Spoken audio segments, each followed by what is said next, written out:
Cocktail Conversations, candid insights from startup founders, entrepreneurs, and thought leaders from around the globe. Hi, my name is Fritsch. I am originally from North Carolina and I live and work in New York City. My company is called Coaching Collective and we do boutique change management for mid-market firms who are most of the time in rapid expansion mode.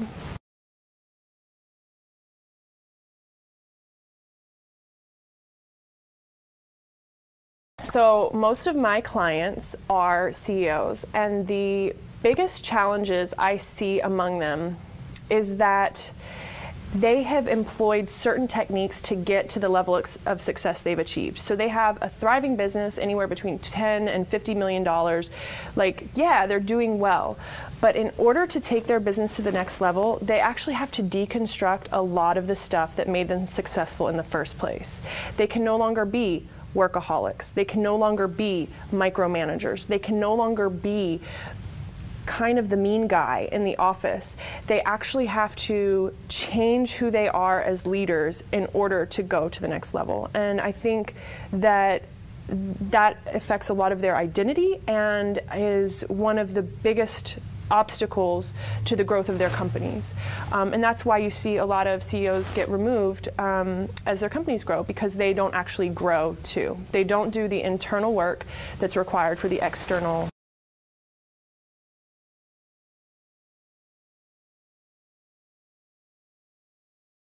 Okay, so the work that I get to do with clients on a one-on-one basis, even if it's within the context of a larger company, is really about finding the next level of success.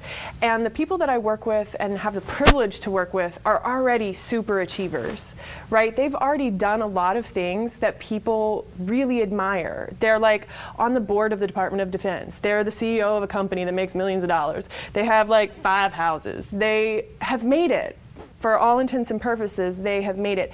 And yet they also know that they are rolling at like 4th gear, right? And they know that they can crank it up, but they're not quite sure how. And at its core, aren't we all just a little afraid of how awesome we are? So a lot of the process that I get to go through with these amazing, amazing people who are leaders in our world is helping them really become comfortable with the next big vision. They all have massive goals that are typically about leaving a legacy and giving back in a major, major way. And oftentimes that requires a really huge, massive vision, and it requires other people. And often my clients don't like to rely on other people. So it's a matter of getting them comfortable with themselves, growing, and then reaching out to other people for support as they do the growth that's going to give them the results that they're looking for. From a methodology standpoint, what does that really look like? I don't like to talk a lot about it, but what it involves is a lot of time together. We spend a lot of time together. I get to know my clients. We spend a lot of time outside, often eating. We like to eat.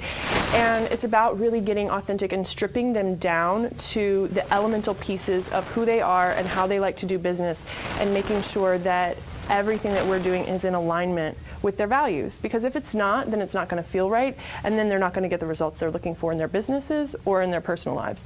So as long as we know what the values are, we can act according to those values, make sure, again, that every person in their company and their lives knows what those values are about, then we get to grow and get the result.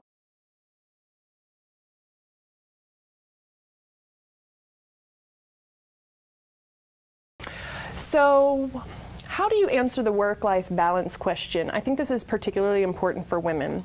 I will go on the record and say that a lot of the men I work with are really adept at taking vacations. They like go to the golf course. They will go down, deep sea fishing with the dudes.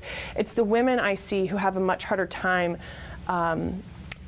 putting down the iPhone and stepping away. And I would actually like to bring in the concept that I learned from this amazing entrepreneur named Manish. I'm going to totally butcher his last name, so I'm not going to try, but he's got a concept called live in the gray. And it's the same thing that Tony Hsieh says. It's that we want to integrate our lives. We don't want work over here and life over here, and they have to do this weird scale balance thing. No, it's really about how can we bring things together. And I espouse that too. There are days when I need to take a nap and when I need to go to a yoga class more than respond to some emails. And so I make sure that I have time in my day to do that. I also have days or nights where I'm working till 1 o'clock in the morning just because that's when I have energy and the drive to do something, and that's okay too. So I think what we're going to start to see is an integration of work and life. And that feels a lot more comfortable and fluid for people. It's not about having an either and an or. It's about having a both and. But it's also about being present to whatever it is you're doing in that moment. If I am working, I am working. If I am playing, I am playing. And I don't want to try to, play while I'm checking my iPhone, because that's really complex if I'm trying to hit a tennis ball and, I'm in between plays, I'm running over to look at the iPhone. That's silly. So I like to be very present to whatever I'm doing, and I like to have fun at work, and I like sometimes for my play to be productive, and that's okay.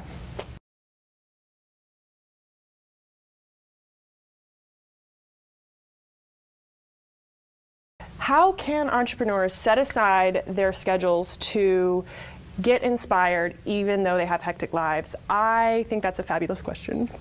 And there are a couple ways that I think that entrepreneurs can nurture and nourish their creative juices. Okay, number one is space. You must have space where you can put visual things up that inspire you. I think, we're creatures who have eyes. We have eyeballs. We see things all the time. And we're inundated by all these other visual stimuli. If you're a creative person, you need to have things in front of your face that inspire you. So make sure that you have space for that. I also think space is more of like kind of a philosophical thing. Make sure that you're not so overscheduled in your day that you're constantly running.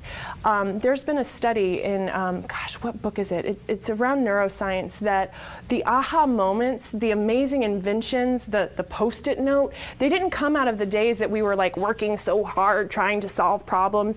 They came out of those days when they were like, oh, hey, 3M employees, go work on some random project, and boom, Post-it notes.